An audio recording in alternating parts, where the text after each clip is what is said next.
Bu Lifan'ın ha? Yani. YouTube'a YouTube'da knopka dayanama ya tüpte. tuğunu ko'rsatish kerak.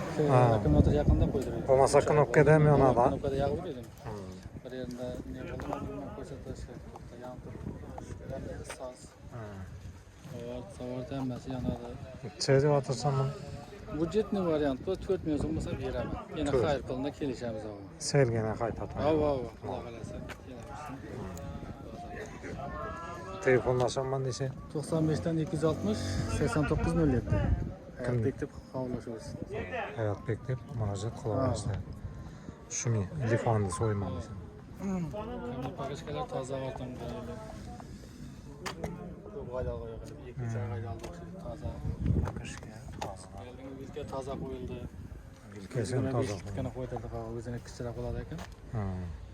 Jo'rabek qo'yib berdim deyapmiz. Yani arzon Lifan so'rab olib olsa. Budjetni o'ylab kelishib beramiz.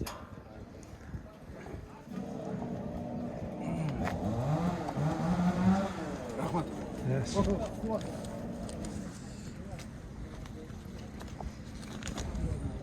Yes. Telefonlashaverasizlar egasi bilan. Telefon ishlab turami? Ha, telefon ishlatiladi. Telefon kelsa unda olaverasiz. Joni qattiq, 100 ga 2 litr yeydi.